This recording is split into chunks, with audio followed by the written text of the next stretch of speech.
When the war ended, Josef Mengele did not scream surrender or die in a bunker. He vanished, and that disappearance would last for decades. Mengele was not an ordinary Nazi official. He was not a general or a bureaucrat buried in paperwork. He was the doctor of Auschwitz, the man whose name survivors spoke with long after liberation. He conducted experiments without consent, without mercy, and without consequence during the war. When Allied forces approached the camps, Mengele fled, not in panic, in preparation. He had documents. He had contacts. He had time. While other Nazi officials hesitated or underestimated the collapse, Mengele did not. He understood something many failed to grasp. The war would end, but accountability would come later, and only those who disappeared completely would escape it. In the final weeks of the war, Mengele abandoned Auschwitz and blended into the chaos of retreating German forces. He wore a regular Wehrmacht uniform, not SS insignia. To anyone who saw him, he was just another doctor trying to survive the collapse. He was captured briefly by American forces and released, not because he was innocent, but because no one recognized him. At that moment, history slipped. One of the most wanted men in Europe walked free simply because his face was not yet associated with his crimes. The world did not know his name. Survivors had not yet been heard. Files were not compiled. Lists were incomplete. Mengele understood the danger was coming. So he disappeared again. He spent the first years after the war hiding in Germany itself. This may sound strange, but it was safer than fleeing immediately. Thousands of former Nazis were doing the same, living under false names, supported by networks that had not collapsed with the Reich. He worked as a farm laborer. He slept in barns. He moved often. During this time, denazification trials began. Newspapers started publishing names. Testimonies emerged from the camps. Slowly, Josef Mengele transformed from an anonymous doctor into one of the most hunted criminals in the world. And that is when he left Europe. Using underground escape routes later known as rat lines, Mengele traveled south. These routes were not myths. They were real, organized, and effective. Clergy, former officers, and sympathizers provided documents, shelter, and transport. By 1949, Josef Mengele arrived in Argentina, and the world lost him again. But this time he was not hiding in fear. He was rebuilding a life. In Buenos Aires, Mengele lived openly under his real name for a time. He worked. He socialized within German expatriate circles. He attended events. He felt safe. The irony is unbearable. At the same time survivors were telling their stories for the first time, the man responsible for their suffering was drinking coffee in public, confident, untouched. But safety did not last. As international attention grew and West Germany issued arrest warrants, Mengele realized Argentina was no longer secure. The net was tightening, slowly but unmistakably. So he vanished again. And this time he would spend the rest of his life running. Not as a powerful man, but as a ghost. This is not yet the story of his end. This is the story of how he escaped justice at the moment it mattered most, and how the world, unprepared and disorganized, allowed one of history's most notorious criminals to slip through its fingers. For several years in Argentina, Josef Mengele believed he had won.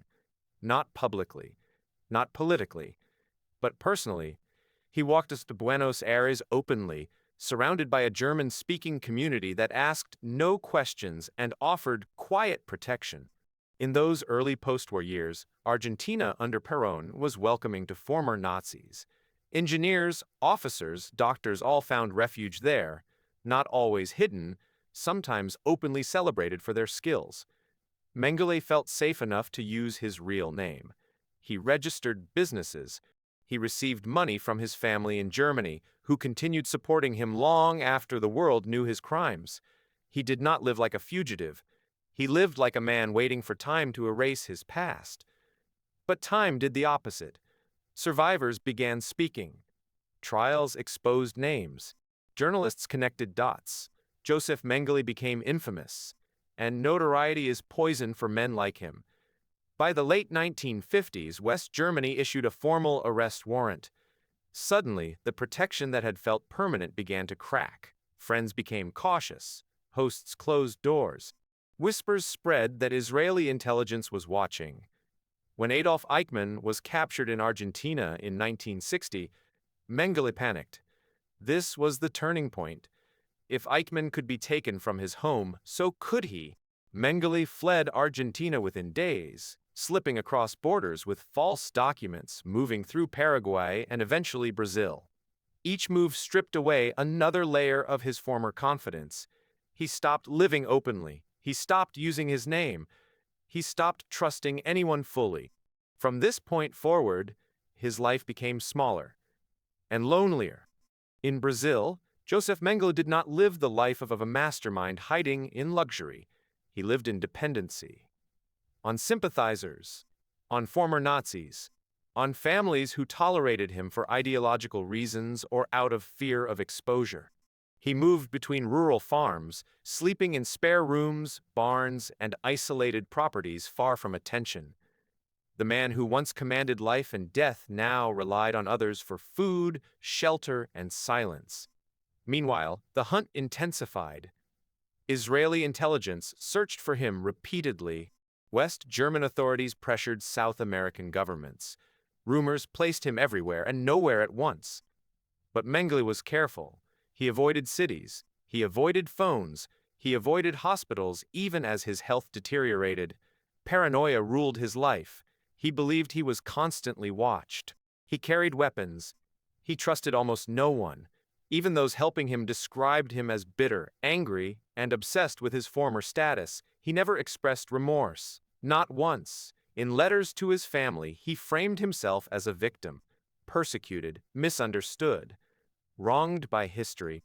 He spoke of his work with pride, not regret. This is what makes his story so disturbing. He did not change. Justice did not transform him. Fear did not break him. Time did not soften him. He simply endured. Josef Mengele did not die in a courtroom. He did not face survivors.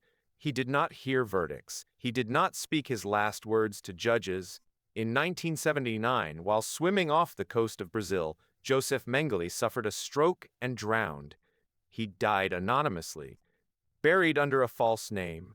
For years, the world did not even know he was dead. When confirmation finally came through forensic testing in the 1980s, the reaction was not relief. It was emptiness. No trial, no testimony, no exposure. Justice arrived too late to speak. Mengele's death closed the chase, but not the wound. Survivors were left with knowledge instead of answers. History recorded facts without ceremony. And that is the final cruelty of his escape. He avoided not only punishment, but confrontation. He never had to explain himself, never had to listen, never had to see the consequences reflected back at him by those who suffered. Josef Mengele lived decades longer than many of his victims, not because he was smarter, but because the world was unprepared when it mattered most. His story is not about a genius criminal. It is about delay. Delay in justice. Delay in attention. Delay in belief. And by the time the world focused, the man had already disappeared into silence.